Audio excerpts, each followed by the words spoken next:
Indian society for અસિસ્ટેડ reproduction દ્વારા અસિસ્ટેડ reproduction વિષય પર 30મી વાર્ષિક કોન્ફરન્સનું આયોજન કરાયું છે, જે 20 થી 22 ફેબ્રુઆરી દરમિયાન અમદાવાદમાં યોજાશે. આ કોન્ફરન્સ ISARના ગુજરાત ચેપ્ટર દ્વારા આયોજિત છે. દેશ અને વિદેશમાંથી વંધ્યત્વ અને પ્રજનન ચિકિત્સા ક્ષેત્રના અગ્રણી નિષ્ણાતો તેમાં ભાગ લેશે. કોન્ફરન્સમાં 3000થી વધુ પ્રતિનિધિઓ અને 800થી વધુ રાષ્ટ્રીય તેમજ આંતરરાષ્ટ્રીય નિષ્ણાતો હાજરી આપશે. તેમાં ગાયનેકોલોજીસ્ટ, IVF નિષ્ણાતો, એમ્બ્રિયોલોજીસ્ટ, સંશોધકો અને વૈજ્ઞાનિકો હાજર રહેશે, જેની આયોજક અધ્યક્ષ ડોક્ટર RG પટેલે માહિતી આપી અને સનફ્લાવર હોસ્પિટલના CMO અશોક પટેલે સમગ્ર કાર્યક્રમના સંકલનમાં ભૂમિકા ભજવી હતી. હું doctor RG Patel, IVF specialist, sunflower hospital Ahmedabad.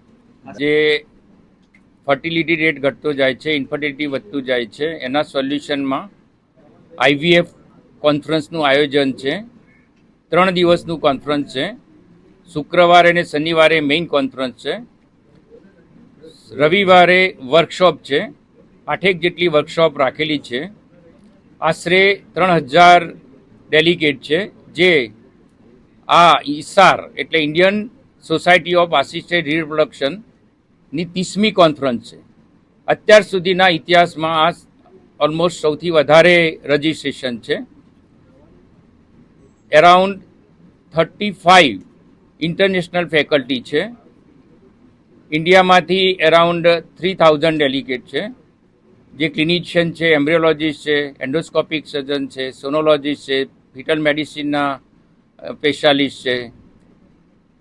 એના આ વિષયના સક્સેસ વધે, સરળતા વધે, સસ્તી ને સારી સુવિધાઓ જરૂરિયાતમંદ સુધી પહોંચે એ માટેનું વાત વિમર્શ કરવામાં આવશે. જે લેટેસ્ટ ટેકનોલોજી ડેવલપ થઈ છે એનો સઘન અભ્યાસ કરવામાં આવશે. એનું ડિસ્કશન થશે, જેથી કરીને અવેરનેસ વધે, નોલેજ વધે. એ નોલેજના આધારે આ ટેકનિક સરળ બને, સક્સેસ રેટ વધે અને એનું એક્સેપ્ટન્સ વધે. એ માટેનું આ કોન્ફરન્સનું આશય છે. આજે મોટી સંખ્યામાં ડેલિગેટ ઉપલબ્ધ રહેશે એ અમને ખૂબ આનંદનો વિષય છે. અમે એના માટેનું આ આયોજન કર્યું છે. ક્લબ. મારું નામ ડૉક્ટર જીતેન્દ્ર પ્રજાપતિ. હું IVF કન્સલ્ટન્ટ અને ડાયરેક્ટર સૃષ્ટિ IVF સેન્ટર મહેસાણા. હવે દિવસે ને દિવસે કોઈપણ ક્ષેત્રની અંદર ટેકનોલોજી અપગ્રેડ કરી રહ્યા છે. તો હવે આ જે ટેસ્ટી બેબીની સારવાર છે એમાં પણ ટેકનોલોજીનું અપડેશન જવા થઈ રહ્યું છે. પહેલાં ભૂતકાળમાં ટેસ્ટી બેબીમાં જે ફ્રીઝિંગ અને થ્રોઈંગ છે એમાં ઘણો બધો સમય અને લાગતો હતો અને ખર્ચો પણ વધારે થતો હતો.